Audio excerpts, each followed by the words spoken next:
My dad's favorite things to say. Good morning, YouTube. Good morning, Facebook. But he says not good English, but it's true. Gooder and gooder. We'll jump right into it. Exodus chapter 34. We're going to go up to verse from verse 1 to verse 27. The new stone tablets, this is talking about. The Lord said to Moses, chisel out 2 stone tablets like the first one, and I will write on them the words that were on the first tablets. Just to point back to what happened, he was getting the tablets and the commandments, and at the time of him getting them, the Israelites were making an idol at the exact same time. So when Moses came down, he threw them and broke them.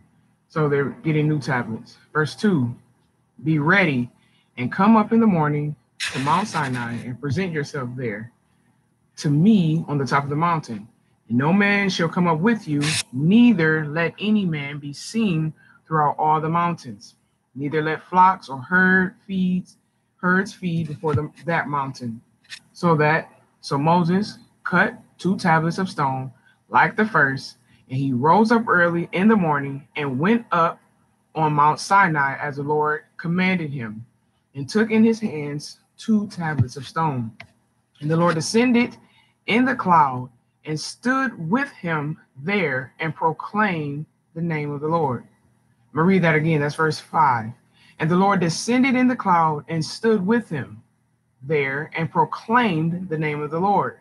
And the Lord passed by before him and proclaimed, the Lord, a God, merciful and gracious, slow to anger, and abundant in loving kindness and truth, keeping mercy and loving kindness for thousands, forgiving iniquity and transgression and sin, but who will by no means clear the guilty, visiting the iniquity of the fathers upon the children and the children's children to the 3rd and 4th generation. That's worth reading again. We might not make it to verse 27 today. Keeping mercy and loving kindness for thousands. The Lord God forgives iniquity, transgression, and sin, but he does not clear the guilty. Let's move on to verse 8. And Moses made haste to bow his head toward the earth, and he worshiped. And he said, if now I have found favor and loving kindness in your sight, O Lord, let the Lord, I pray you, go in the midst of us, although it is a stiff-necked people, and pardon our iniquity and our sin, and take us for your inheritance. And the Lord said back to Moses, behold, I lay down afresh the terms of the mutual agreement between Israel and me. It's also known as a covenant. Before all your people, I will do marvelous wonders and miracles, such as have not been wrought or created in all the earth or in any nation. And all the people among whom you are shall see the work of the Lord. For it is a terrible thing, fearful and full of awe, that I will do with you. Observe what I command you this day. Behold, I will drive out before you the Amorite, the Canaanite, the Hittite, the Perizzite, the Hivite, and the Jebusite. So when he was talking about the wondrous marvelous wonders and terrible things and fearful and full of awe, he's explaining what exactly he's going to do. He's going to drive out the Amorites, the Canaanites, the Hittites, the Perizzites, the Hivites, and the Jebusites. Then he goes to verse 12 and he says, take heed to yourselves, lest you make a covenant or mutual agreement with the inhabitants of the land which you go, lest you become a snare in the midst of you. So he says, listen to what I'm saying so that you don't go and make a covenant with the people that I'm about to destroy for you. Verse 13, but you shall destroy their altars, dash in pieces their pillars, their obliques and images, and cut down their Asherims, their symbols, and their goddesses Asherah. For you shall worship no other God.